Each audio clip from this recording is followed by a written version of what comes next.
Alléluia, Alléluia, Alléluia. Alléluia, Alléluia, Alléluia. Mes brebis écoutent ma voix, dit le Seigneur. Moi je les connais et elles me suivent. Alléluia, Alléluia, Alléluia. Alléluia, Alléluia, Alléluia. Le Seigneur soit avec vous. Évangile de Jésus-Christ selon Saint Jean. En ce temps-là, Jésus disait à ses disciples, « Comme le Père m'a aimé, moi aussi je vous ai aimé. Demeurez dans mon amour. Si vous gardez mes commandements, vous demeurerez dans mon amour. Comme moi, j'ai gardé les commandements de mon Père, et je demeure dans son amour. Je vous ai dit cela pour que ma joie soit en vous et que votre joie soit parfaite. » Acclamons la parole de Dieu. Louange à toi, Seigneur Jésus.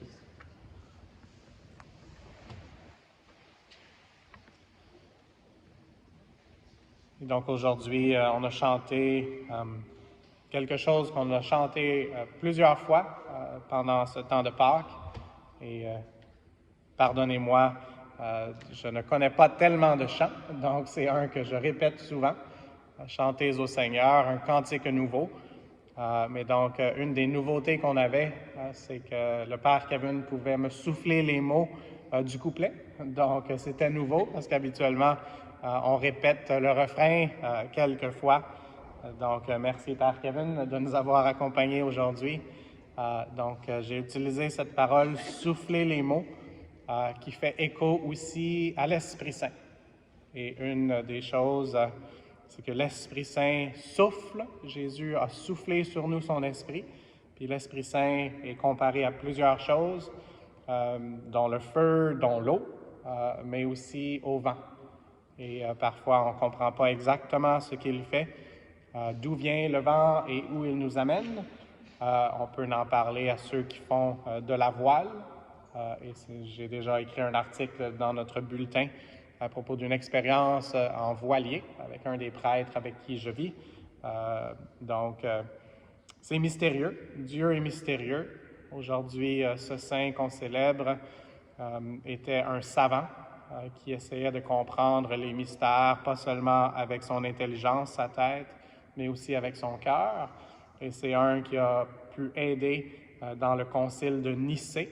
Donc, c'est un concile très important qui définissait un peu les choses à laquelle on doit dire « Amen », les choses à laquelle on croit. Et donc, aujourd'hui, dans cette première lecture, on voit les apôtres qui sont en train d'expliquer ce que Simon-Pierre a dit.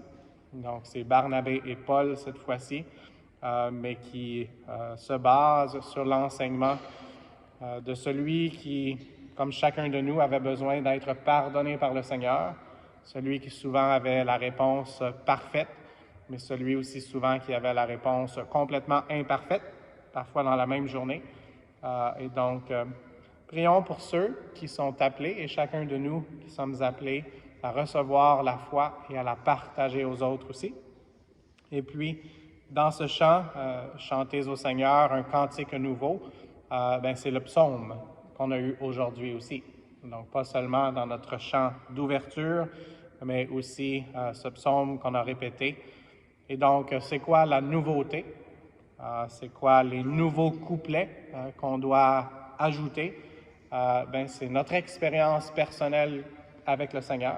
C'est ça la bonne nouvelle, que Jésus a donné sa vie pour nous parce qu'il nous aime infiniment. Et puis aussi, d'une façon spéciale, dans cette écriture qu'on a entendue aujourd'hui, quelque chose de très nouveau pour les gens qui écoutaient, surtout pour les Juifs, était que le salut est pour tous les peuples. Raconter à tous les peuples les merveilles du Seigneur. Et donc, oui, ça en est fait référence aujourd'hui. Le peuple juif était un peuple choisi d'une façon spéciale, mais ensuite, après la mort et la résurrection du Seigneur Jésus, quand il a voulu étendre ses bras sur la croix, il voulait que ce soit pour toutes les nations. Ici, on est sur la colline parlementaire, donc il y a un gouvernement, il y a un pays, mais on a la belle statue du Christ, roi de l'univers entier. Celui qui veut qu'on aille de toutes les nations pour proclamer la bonne nouvelle, celui que ce n'est pas seulement des changements politiques qu'il veut. Et présentement, on prie pour la paix. We pray for peace in a very special way. Mais on prie pour cette paix que seul le Seigneur peut nous donner et qui commence dans notre cœur. Donc, prions pour cette paix que le Seigneur veut nous partager, pour qu'on puisse la partager à toutes les nations. Et puis, comme on l'a chanté dans les couplets, le Seigneur est vraiment ressuscité du tombeau. Il était vraiment mort 3 jours. Donc, on ne peut pas être moins mort qu'il l'était. Mais ce qui s'est passé, c'est que il a ressuscité comme il l'avait dit.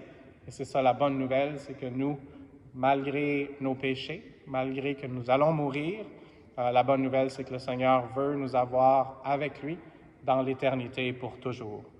Et juste aujourd'hui, dans cette lecture, Paul et Barnabé ont parlé de les paroles des prophètes.